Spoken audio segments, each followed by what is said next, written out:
With amazing cinematography, a timeless score, fantastic acting, and great direction, Jaws is considered a classic that will never really fade away.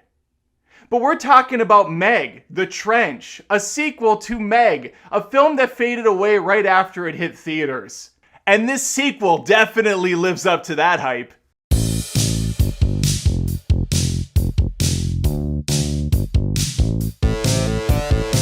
Jason Statham is back, baby, to once again take on a Meg, but not just one.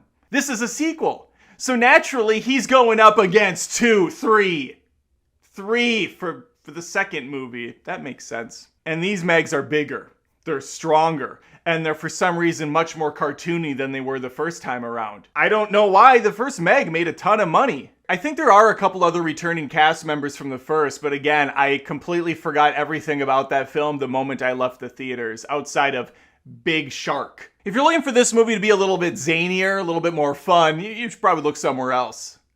This movie kind of tries that a little bit towards the later act, but a good chunk of this film takes place in the trench. You can't blame it. It's called The Trench. So they're down there, and that's unfortunate because that stuff looks really bad. They're, of course, in front of a green screen. That's to be expected, but it looks like they're in front of a green screen. The effects work is really, really bad. Not helping matters, we got a little girl in this film that's extremely obnoxious. She makes every bad decision you possibly can. We love that. We love that in movies when characters don't do what they're told and they constantly go against the better judgment of everyone else on Earth. Jason Statham's character, Jonas, I guess he has a name, who cares? He's going to be playing parental figure in this most of the time, looking after the girl, making sure she's not in harm's way. Spoiler, she's always in harm's way. And then the rest of the time, he's going to be going up against the secret shadow agency that's doing some sort of mining and whatever down in the trench. They're up to no good. Why? Why do movies with a premise of a giant megalodon, 3 of them, have to have some bizarre separate storyline that kind of ties together but never really feels resolved and just opens up a bunch of questions? You already have the plot. 3 giant Megs get out of the trench and they're going to start eating everyone. That takes way too long. We're talking about last 20 minutes or so of that film. I feel like that's what the first movie did. The Megalodon didn't start terrorizing a little island until the final act. Not even the final act, the final 10 minutes of the final act. And that's what we have again here. Everything you see in the trailer is either the first 2 minutes of the movie or the last 15. I thought I was going to fall asleep in this movie, and I've never fallen asleep once in a film, but I was kind of like, doing this thing, like hitting myself a little bit. It's almost like I was driving for 7 hours and it's 3 a.m. and I'm starting to veer off the road. And like, come on, Adam, stay with me. Stay with me. That's the level of torture it was to get through this film. And it's not because there isn't action. There's a decent amount of Megalodon on screen, but I don't give a shit about anyone in the film. I just don't. They can all die. I went to the bathroom at the 1:10 mark. This is a almost 2-hour film because of course it is. And as I was washing my hands, I just thought I could leave. I could leave and no one would be any the wiser. I could put out the review. Nothing would change in the slightest. The last act isn't going to save this thing. But I went back.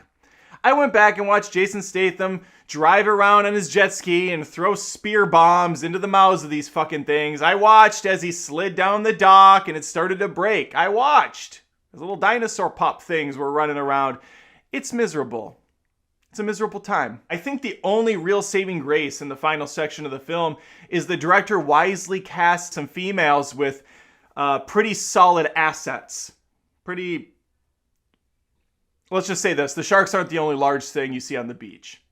And I was okay with that. I'm pretty easy to please, but this movie just didn't do it for me. It wasn't dumb enough to go Sharknado route. It wasn't serious enough to fall on the shallow side of things. Instead, it was just a boring mix of both, an amalgamation of all the lamest tropes and things we've seen a million times over. The plot's nonsensical, the character motivations are completely off the wall, and we just have all these lead characters that are so dull. And unlike a lot of other movies, most of the problems they face in this could just be resolved by not swimming in the ocean when there's giant fins coming out. It's not that hard to see these things. It's even easier to just go on the beach. You know?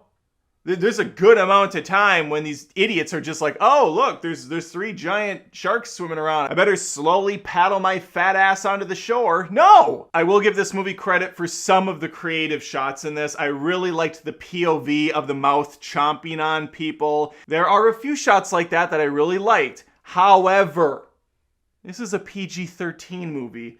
It might as well be PG for all I care. I don't remember any sort of swearing. There's very little blood, if any at all. And all of the kills are so incredibly tame. The level of carnage in this film with 3 giant megalodons is pathetic. Well, those are my thoughts on Meg 2, The Trench. Movie that's got nothing going for it. And the one decent scene is the first 3-minute introduction that's probably been released at this point for free on YouTube. So just watch that and walk away. And again, the effects are cartoonish. Like, they're laughably bad. The Flash looks at this and says, you know what, that's a bit much. That's a bit unfinished. And I can forgive cartoony effects if the movie matches it.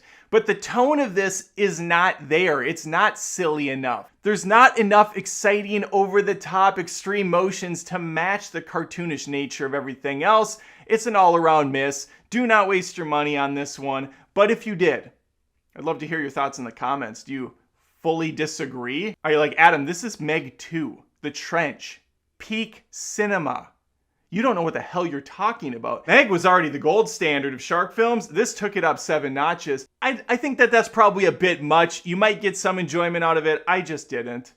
Like the video if you had a good time. If you really like the show, please make like a shark and take a bite out of that subscribe button. I post movie content each and every week.